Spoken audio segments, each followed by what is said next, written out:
Non, le festival de Cannes n'est pas que paillettes et parterres de stars. Alors que cette grande fête du cinéma international ne laisse souvent en mémoire que des moments magnifiques, entre applaudissements à tout rompre à la fin des projections, montée des marches inoubliables, tenues prestigieuses et soirées huppées, il ne faut pas oublier que certains films ont sensiblement choqué l'opinion publique. Alors que la 75e édition du Festival de Cannes touche à sa fin, retour sur les longs métrages qui n'ont pas fait l'unanimité. Ou alors dans le mauvais sens. Entre esthétique de films très touchy, choix artistiques douteux, sujets politiques scandaleux, prise de position inacceptable, plusieurs films ont été conspués par la critique depuis le lancement du Festival de Cannes. Le premier qui a fait scandale s'appelle Nuit et brouillard, d'Alain Resnais. Sorti en 1957, seulement 32 minutes auront suffi à la commission de contrôle pour exiger la censure de ce long métrage traitant de la Seconde Guerre mondiale. Il faut dire que le réalisateur n'a pas hésité à banaliser l'extermination des Juifs par les nazis.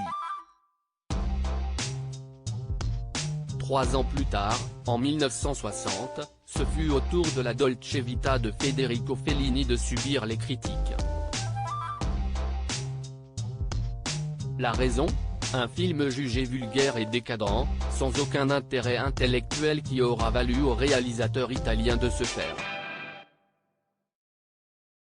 cracher au visage. L'année passée, la diffusion de Titane a provoqué une horde de nausées et de malaise. Vient l'année 1987 avec le célèbre film Sous le soleil de Satan, de Maurice Pialat.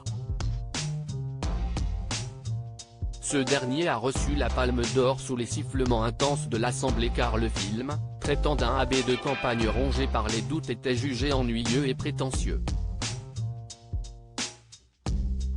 Si vous ne m'aimez pas, je vous dis aussi que je ne vous aime pas non plus, avait clamé le réalisateur français.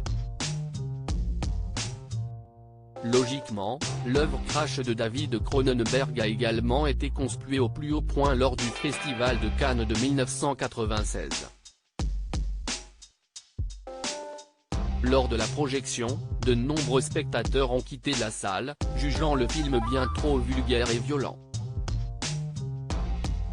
Plus récemment, 2 autres productions n'ont pas fait l'unanimité, Antichrist de Lars von Trier et Titane de Julia Ducournau. Le premier, en 2009, n'était que pornographie, violence, névrose et religion décriée.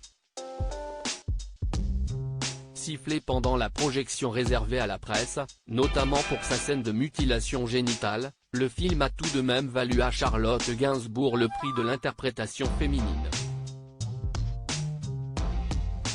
Le second, présenté l'année passée, 2021, a choqué par sa violence, sa radicalité et son body horror a coupé le souffle. Non, le Festival de Cannes ce n'est définitivement pas que des paillettes.